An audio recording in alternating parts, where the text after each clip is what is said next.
Assalamualaikum warahmatullahi wabarakatuh. Perkenalkan, nama saya Andika Ahmad, NPM A1G091018 dari semester 5C. Nah, di sini saya akan menyampaikan materi terkait tugas kuliah mata kuliah biologi dan kimia pada topik kimia kehidupan, yang mana pada topik mata kuliah ini diampu oleh Bapak Febino Perman MPD. Nah, pada kimia kehidupan ini akan membahas terkait yang pertama yaitu atom molekular senyawa, yang kedua ada reaksi kimia, yang ketiga makromolekul organik, yang keempat ada enzim, dan yang kelima ada metabolisme. Yang mana metabolisme ini terdiri menjadi dua macam, yaitu katabolisme dan anabolisme. Selamat menyaksikan. Yang pertama yaitu atom, molekul, dan senyawa. Nah, lantas apa itu atom, molekul, dan senyawa? Atom adalah partikel atau unit satuan terkecil dari suatu materi yang tidak dapat dibedakan lagi. Nah, atau yang tidak dapat dibagi lagi menjadi zat yang lebih sederhana. Contohnya saja yaitu seperti atom O, atom H, atom C, dan lain-lain. Sedangkan molekul adalah gabungan dari dua atom yang saling terikat atau yang saling berhubungan satu dengan yang lainnya.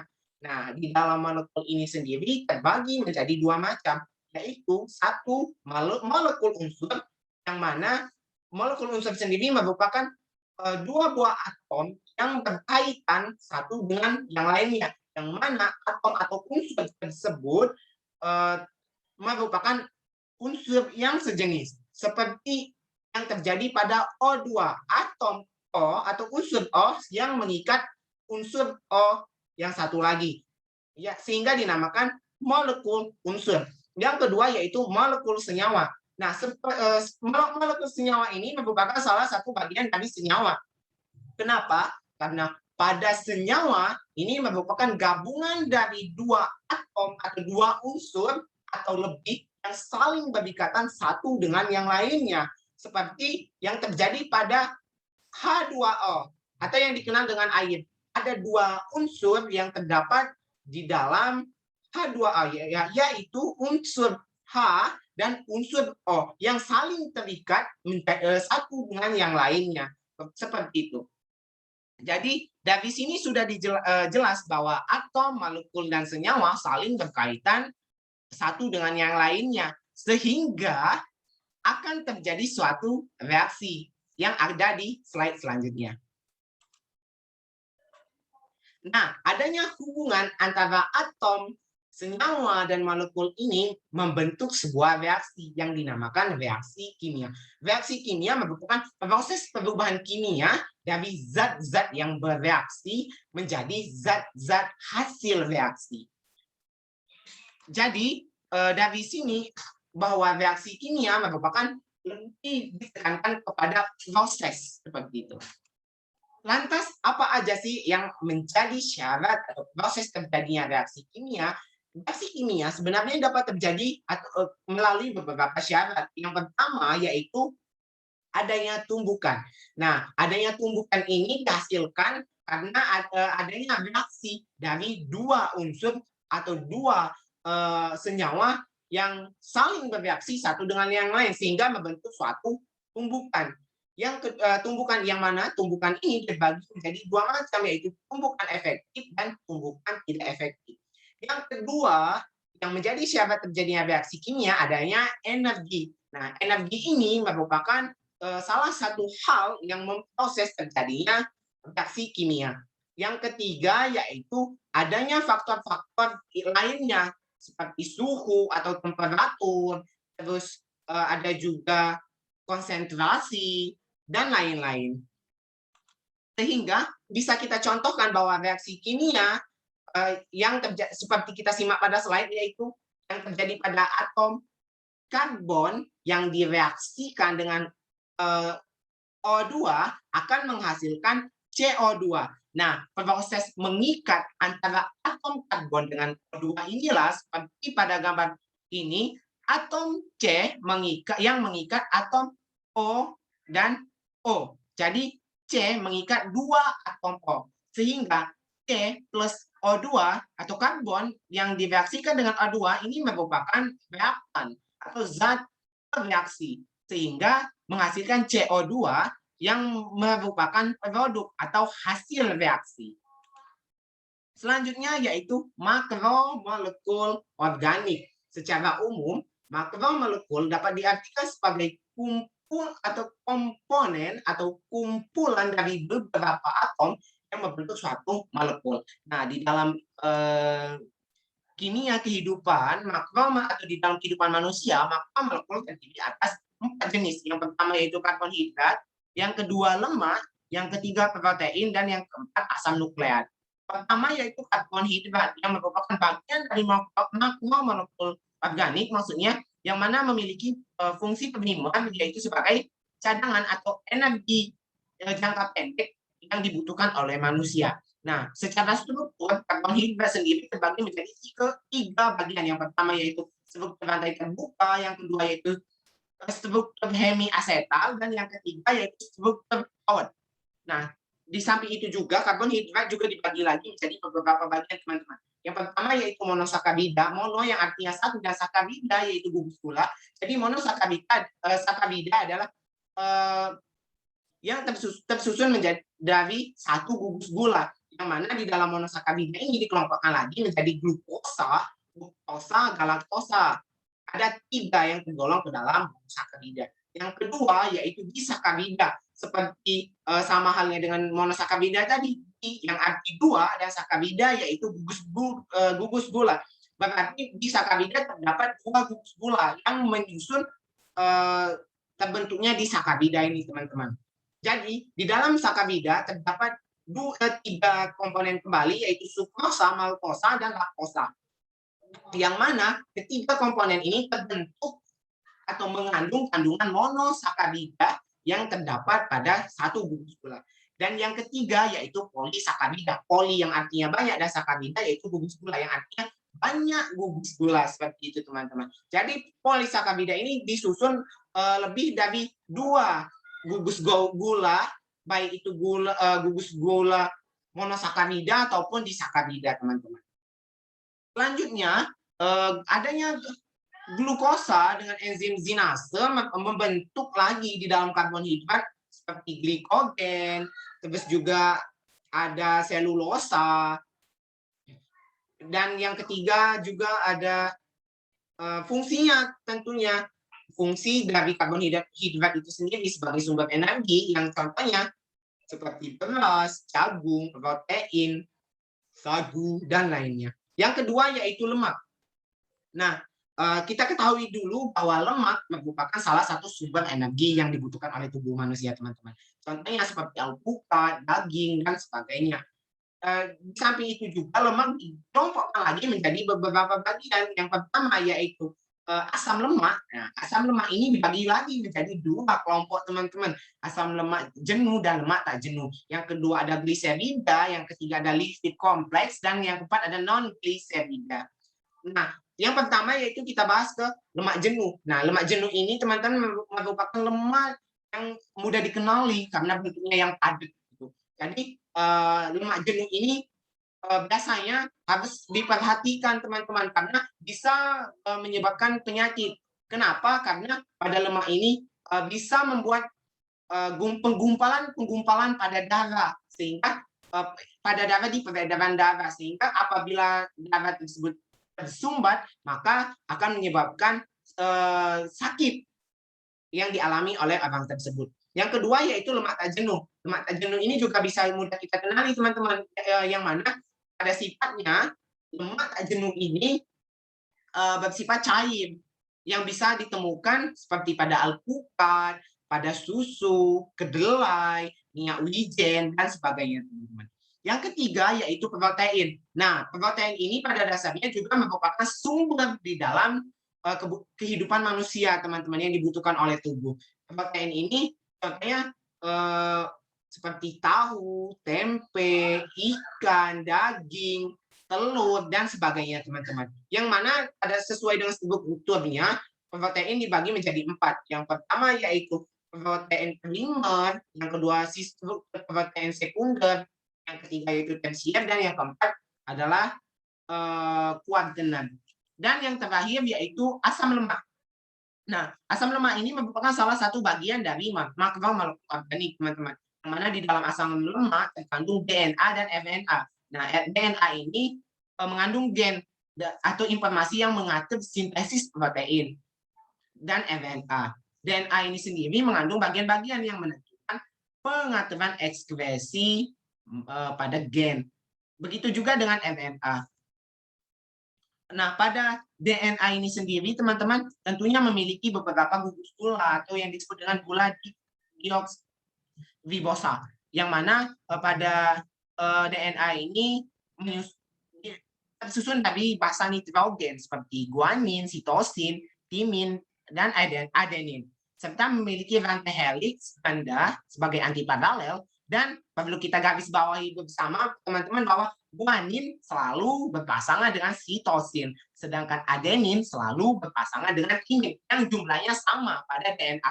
Sedangkan pada RNA sendiri, teman-teman, jumlah RNA sendiri sebelumnya tersusun dari adenin, guanin, dan sitosin. Tapi pada RNA ini tidak mengandung timin, teman-teman, tapi malah mengandung urasil. Jadi pada RNA ini jumlah timin, jumlah guanin, adenin, urasil, dan sitosin tidak mesti harus sama, teman-teman. Seperti itu. Karena hal itulah yang membuat asam nukleat juga merupakan salah satu bagian dari makromolecular organik.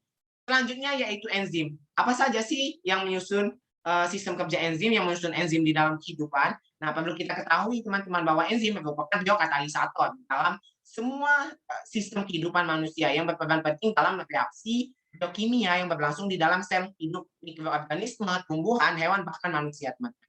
Lantas, setelah saya jabarkan terkait apa itu enzim tadi, yang selanjutnya yaitu tentang sistem kerja enzim. Nah, sistem kerja enzim ini ada dua, teman-teman, yaitu sistem gembok dan kunci, dan yang kedua ada sistem enzim terinduksi. Nah, jika kita simak bersama, teman-teman perhatikan gambar pada slide. Pada gambar yang pertama, sisi aktif enzim dan substrat, jika direaksikan akan seperti ini. Nah, jadi adanya kecocokan antara kunci dengan gembok ini diibaratkan pada gambar 1 dan kedua, karena sisi aktif dari enzim bersama substrat akan bersatu membentuk sistem enzim substrat atau kompleks enzim substrat yang dikenal dengan sistem gembok dan kunci. Sedangkan pada sistem yang kunci tetap terinduksi bisa ada di gambar ketiga, yaitu enzim dan produk. Jika digabung karena tidak ada kecocokan, tetapi adanya perbedaan ini yang bisa menjadi kecocokan itu sendiri, teman-teman, karena keduanya membentuk saling terhubung, membentuk atau saling menyusun satu dengan yang lainnya. Lanjut yaitu metabolisme. Nah, metabolisme sendiri merupakan proses yang terjadi pada kehidupan manusia yang berisi terkait serangkaian reaksi-reaksi yang berlangsung di dalam sel hidup manusia, teman-teman. Metabolisme terbagi menjadi dua macam, yaitu anabolisme dan katabolisme. Nah, anabolisme ini sendiri disebut juga sebagai asimilasi atau sintesis dalam rangkaian reaksi kimia yang berkaitan dengan proses penyusunan sintesis, teman-teman. Nah, di dalam biologi kehidupan, anabolisme ini sendiri terdiri dari 4 macam, yaitu fotosintesis, sintesis protein, sintesis lemak, dan sintesis asam nukleat. Yang pertama yaitu fotosintesis. Nah, fotosintesis ini sebenarnya tidak asing lagi di telinga kita, teman-teman, karena fotosintesis ini pada dasarnya dilakukan oleh tumbuh-tumbuhan melalui bantuan cahaya matahari. Nah, jika kita simak bersama di slide di layar, proses fotosintesis dan zat yang dihasilkannya. Nah, pada dasarnya fotosintesis terbagi menjadi dua proses, teman-teman, atau dua reaksi. Yang pertama yaitu reaksi gelap, dan yang kedua yaitu reaksi terang. Nah, reaksi terang itu sendiri terjadi pada gerana, pada daun. Sedangkan reaksi gelap terjadi pada stroma. Nah, pada reaksi terang, pada fotosintesis, reaksi fotosintesis ini membutuhkan cahaya karena tadi bersifat tenang, teman-teman. Karena kita ketahui bahwa di dalam reaksi terang terjadi proses fotolisis air atau pemecahan air dengan bantuan cahaya, sehingga klorofil akan menyerap cahaya matahari dan memecah H2O menghasilkan oksigen atau O2. Sedangkan reaksi gelap, reaksi gelap sendiri yang pastinya tidak membutuhkan cahaya, teman-teman. Kenapa? Karena pada reaksi gelap, pada fotosintesis, jika reaksi membutuhkan cahaya, dan tadi tentunya reaksi gelap tidak membutuhkan cahaya, tidak perlu adanya cahaya, dan terjadi di stroma kalau reaksi gelap. Namun bukan berarti reaksi ini berhenti saat ada cahaya, tidak.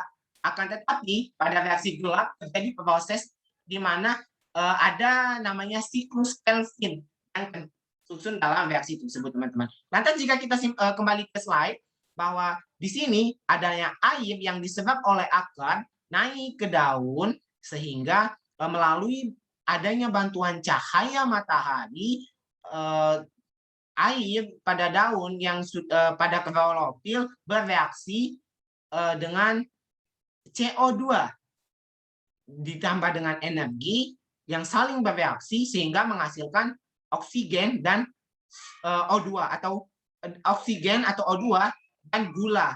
Sehingga jika dituliskan pada reaksi kimia, 6 CO2 ditambah 6 H2O akan menghasilkan C6H12O6 ditambah O2. Seperti itu, teman-teman. Yang kedua yaitu katabolis. Yang kedua yaitu pada sintesis protein, teman-teman. Nah, sintesis protein sendiri disebut juga sebagai sebagai biosintesis protein pada ronde-ronde pembentukan partikel protein di dalam biologi molekuler yang di dalamnya melibatkan sintesis RNA dan yang dipengaruhi oleh DNA itu sendiri. Yang ketiga yaitu sintesis lemak. Tadi sudah dijabarkan bahwa di dalam sintesis lemak terdapat banyak proses, teman-teman, seperti siklus Krebs dan masih banyak lagi yang lainnya. Yang kedua yaitu katabolisme, teman-teman. Apa sih katabolisme itu? Katabolisme juga disebut sebagai desimilasi, merupakan rangkaian dari reaksi kimia yang berkaitan dengan proses pembongkaran, seperti itu, teman-teman. Nah, di dalam katabolisme ini sendiri terbagi menjadi dua jenis, yaitu respirasi aerob dan respirasi anaerob. Respirasi aerob adalah respirasi yang membutuhkan atau yang menghasilkan energi, sedangkan respirasi anaerob berarti tidak membutuhkan oksigen bebas, teman-teman, sedangkan anaerob membutuhkan energi yang bebas. Nah, di dalam respirasi aerob terbagi lagi menjadi beberapa bagian. Yang pertama yaitu glikolisis, yang merupakan peristiwa pengubahan molekul glukosa menjadi dua molekul yang lebih sederhana dan asam pirufat. Selanjutnya yaitu adanya dekarboksilasi oksidatif, yang mana pada dekarboksilasi oksidatif ini menghasilkan asetil-CoA dan koasetil melalui tahapan-tahapan dari asam pirufat itu sendiri, teman-teman. Yang ketiga tadi sudah saya sebutkan yaitu siklus Krebs. Nah, pada siklus Krebs ini respirasi aerob mempunyai 3 fungsi, yaitu menghasilkan NADH, PADH, ATP, serta membentuk lagi oksinoasetat. Sehingga di dalam siklus Krebs ini, teman-teman, dari setiap satu molekul glukosa maksudnya akan menghasilkan 6 NADH, 2 PADH2 dan 2 ATP. Dan yang keempat yaitu transport elektron, yang merupakan serangkaian peristiwa pemindahan elektron dari ion hidrogen selama 3 proses sebelumnya dihasilkan beberapa reseptor elektron. Jadi di sini transport elektron merupakan penyempurna dari 3 proses yang sudah saya sebutkan tadi. Nah, jika dapat kita simpulkan, teman-teman, bahwa pada respirasi aerob ternyata pada tahapan glikolisis akan menghasilkan 8 ATP. Pada tahap dekarboksilasi oksidatif menghasilkan 6 ATP, pada siklus Krebs menghasilkan 24 ATP, sehingga jika kita jumlahkan semua, jumlah energi yang dihasilkan pada respirasi aerob menghasilkan 38 ATP, teman-teman.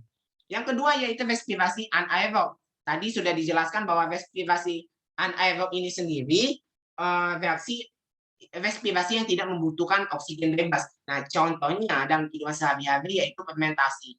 Nah, pada fermentasi ini tidak membutuhkan udara bebas, teman-teman, atau oksigen bebas. Sehingga kita contohkan pada fermentasi alkohol atau tape. Nah, pada asam pirufat ini diubah menjadi etanol atau etil alkohol molekul melalui dua langkah reaksi, yaitu pembebasan CO2 dari asam pirufat yang kemudian diubah menjadi asetal dan reaksi reduksi asetalaldehid oleh NADH akan menjadi etanol. Jadi pada respirasi anaerob ini dilakukan pada fermentasi, kurang lebih seperti itu, teman-teman. Nah, mungkin cuman itu yang bisa saya sampaikan terkait materi kimia kehidupan. Semoga bermanfaat dan teman-teman semua bisa mengambil ilmu yang disampaikan, yang sudah saya sampaikan. Mohon maaf atas segala kekurangan baik dari tutur kata ataupun perbuatan. Saya ucapkan terima kasih kepada teman-teman semua. Saya akhiri, wassalamualaikum warahmatullahi wabarakatuh.